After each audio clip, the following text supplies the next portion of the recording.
नमस्कार।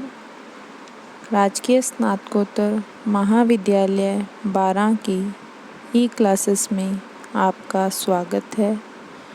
आज हम आधुनिक हिंदी कविता के इतिहास में द्विवेदी युगीन काव्य की प्रवृत्तियों का अध्ययन करेंगे। द्विवेदी युगीन काव्य की प्रमुख प्रवृत्तियाँ निम्न हैं। राष्ट्रीय भावना। द्विवेदी कालीन युग में भारत की राजनीति में एक महान परिवर्तन दृष्टिगोचर होता है। स्वतंत्रता प्राप्ति के प्रयत्न तेज और बलवान हो गए थे। भारतेंदु युग में जागृत राष्ट्रीय चेतना क्रियात्मक रूप धारण करने लगी।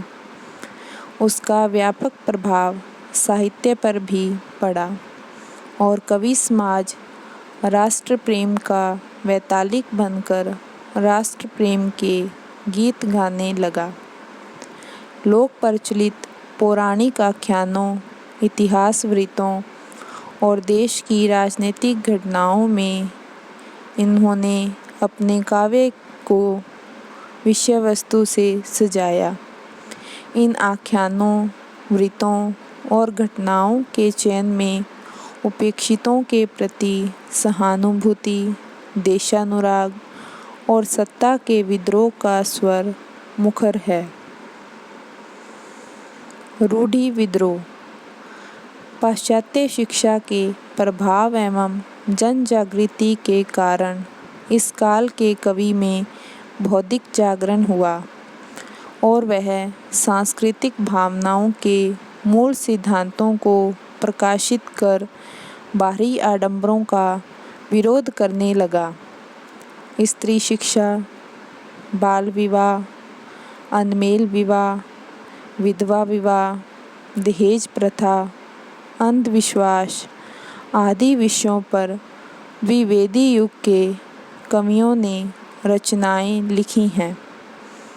कवियों ने समाज की सर्वांग उन्नति को लक्ष्य बनाकर इन सभी विषयों पर अपने विचार व्यक्त किए हैं। इस युग के कवियों की धार्मिक चेतना भी उदार और व्यापक हुई। धार्मिक भावना केवल ईश्वर के गुणगान तक सीमित नहीं रही, बल्कि उसमें मानवता के आदर्शों की प्रतिष्ठा है।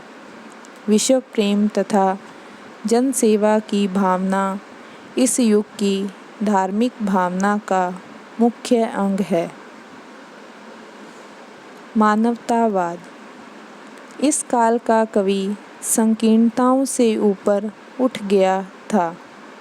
वह मानव में भ्रातृभाव की स्थापना करने के लिए कटिबद्ध था।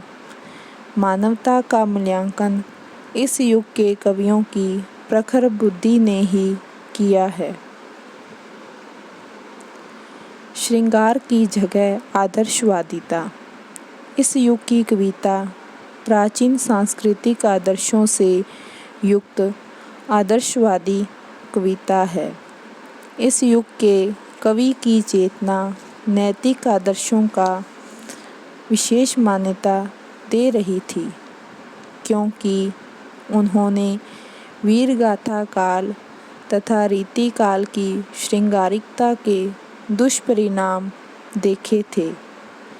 इस काल का कवि सौंदर्य के प्रति उतना आकृष्ट नहीं था जितना कि वह शिव की ओर आकृष्ट था। इस युग में नैतिक मूल्यों पर अत्यधिक बल दिया गया व श्रृंगार भावना का विरोध हुआ। नारी का उत्थान। इस काल के कवियों ने नारी के महत्व को समझा, उस पर होने वाले अत्याचारों का विरोध किया, नारी की दयनीय स्थिति को काव्य का विषय बनाया। द्विवेदी युग में नारी भी लोकहित की आराधना करने वाली बन गई। प्रिय प्रवास में राधा का लोकहितकारी रूप ही चित्रित हुआ है। प्रकृति चित्रण। द्विवेदी युग के कवि का ध्यान प्रकृति के यथातथ्य चित्रण की ओर गया। प्रकृति चित्रण में कवि का प्रकृति प्रेम विविध स्वरूपों में प्रकट हुआ। श्रीधर पाठक, रामनरेश त्रिपाठी, हरिओद तथा मैथिलीशरण गुप्त की रचनाओं में प्रकृति को आलंबन, मानवीकरण तथा उद्दीपन आदि रूपों में चित्रित किया गया है। रामनरेश त्रिपाठी के पथिक, स्वपन जैसे खंड काव्यों में, हरिओद के प्रिय प्रवास में, मैथिलीशरण गुप्त के साकेत, पंचवटी आदि काव्यों में प्रकृति के विविध चित्र हैं।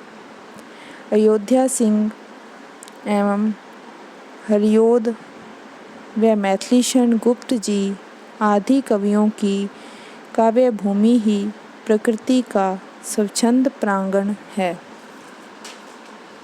इतिवृत्तात्मकता। इतिवृत्तात्मकता का अर्थ है वस्तु वर्णन या आख्यान की प्रधानता। आदर्शवाद और बौद्धिकता की प्रधानता के कारण द्विवेदी युग के कवियों ने वर्णन प्रधान इतिवृत्तात्मकता को अपनाया। इस युग के अधिकांश कवि एक और तो प्राचीन ग्रंथों की महिमा, प्रेम की महिमा, मेघ के गुण दोष आदि शीर्षकों से वस्तु वर्णन प्रधान कविताओं को रच रहे थे और दूसरी ओर प्राचीन आख्यानों को नवीनता का पुट देकर उपस्थित किया जा रहा था। यद्यपि इस प्रकार की कुछ कविताएं मनोहारी हैं, हास्य विनोदात्मक हैं, किंतु अधिकतर नीरस हैं। इतिवृत्तात्मकता के कारण इस काव्य में नीरसता और शुष्कता है। कल्पना और अनुभूति की गहराई कम है। रसात्मकता एवं कोमलकांत पदावली का उसमें अभाव है। स्वच्छंदतावाद। प्राचीन रूढ़ियों को तोड़कर नई शैलियों में नए काव्य विषयों को लेकर साहित्य सृजना की प्रवृत्ति को स्वच्छंदता कहा जाता है। हिंदी में स्वच्छंदतावादी काव्य का पूर्ण विकास छायावादी युग में हुआ, परंतु द्विवेदी युग में श्रीधर पाठक और रामनरेश त्रिपाठी में स्वच्छंदतावादी प्रवृत्तियाँ देखी जा सकती हैं। प्रकृति चित्रण और नए विषयों को अपनाने के कारण रामचंद्र शुक्ल ने श्रीधर पाठक को हिंदी का पहला स्वच्छंदतावादी कवि कहा है। भाषा संस्कार। द्विवेदी युग में खड़ी बोली हिंदी का प्रयोग ब्रजभाषा के स्थान पर काव्य भाषा के रूप में किया गया। द्विवेदी जी के प्रयासों के परिणाम स्वरूप इस समय में साहित्य के समस्त रूपों में खड़ी बोली का एक छत्र राज्य स्थापित हो गया। उसका रूखापन जाता रहा, उसमें एक रूपता स्थापित हो गई और वह अपने शुद्ध रूप में प्रकट हुई। श्री हरदेव बाहरी के शब्दों में मैथिलीशरण गुप्त ने भाषा को लाक्षणिकता प्रदान की, ठाकुर गोपाल शरण सिंह ने प्रवाह दिया, ज्ञा प्रसाद शुक्ल स्नेही ने उसे प्रभावशालिनी बनाया और रूपनारायण पांडे, मनन द्विवेदी, रामचरित उपाध्याय आदि ने उसका परिष्कार तथा प्रचार करके आधुनिक हिंदी काव्य को सुदृढ़ किया। काव्य रूप में विविधता। इस युग में प्रबंध और मुक्तक दोनों ही रूपों में काव्य रचनाएं हुईं। प्रबंध रचना के क्षेत्र में इस युग के कवियों को अधिक सफलता मिली। प्रिया प्रवास, वैदेही वनवास, साकेत तथा रामचरित चिंतामणि इस काल की प्रसिद्ध महाकाव्य हैं। जयद्रथ वध, पंचवटी, पथिक, स्वपन आदि प्रमुख खंड काव्य हैं। मुक्तक और गीत भी लिखे गए, परंतु अधिक सफलता प्रबंध काव्य प्रणयन में ही मिली है। विविध छंद।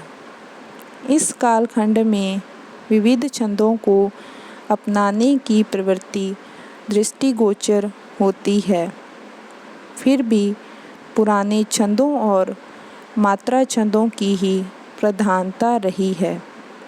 श्रीधर पाठक ने कुछ नए छंदों तथा मुक्तक छंदों का भी प्रयोग किया। शैली। शैली की दृष्टि से इस युग का काव्य विविधमुखी है। गोपाल शरण सिंह आदि पुराने ढंग के और नई शैली के मुक्तक लिख रहे थे तथा उपाध्याय एवं गुप्त जी प्रबंध शैली को महत्व दे रहे थे। गीति शैली के काव्यों का सृजन भी होने लगा था। काव्य के क्लेवर के निर्माण में स्वच्छंदता से काम लिया गया। अनुदित रचनाएं। इस काल में मौलिक रचनाओं के साथ साथ अनुदित रचनाएं भी लिखी गईं। विशेषतः संस्कृत, बंगला एवं अंग्रेजी की श्रेष्ठ रचनाओं के अनुवाद कवियों ने प्रस्तुत किए। इस प्रकार द्विवेदी युग हिंदी कविता को प्राचीन रूढ़िबद्धता से पृथक करने में इन कवियों का विशेष योगदान रहा है। काव्य भाषा के रूप में खड़ी बोली हिंदी को द्विवेदी युग में प्रतिष्ठित किया गया तथा गद्य क्षेत्र में भाषा का परिष्कार कर उसे व्याकरण सम्मत बनाया गया। हिंदी कविता को श्रृंगारिकता से राष्ट्रीयता, जड़ता से प्रगति और रूढ़िवादिता से स्वच्छंदता की ओर ले जाने में इन कवियों का महत्वपूर्ण योगदान रहा है। द्विवेदी युग की महती उपलब्धि है मैथिलीशरण गुप्त कृत साकेत महाकाव्य और अयोध्या सिंह उपाध्याय हरिऔध कृत प्रिया प्रवास नामक महाकाव्य। ब्रज भाषा के सुकवि बाबू जगन्नाथ दास रत्नाकर का उद्धव शतक भी इस युग की एक महत्वपूर्ण काव्य कृति मानी जा सकती है।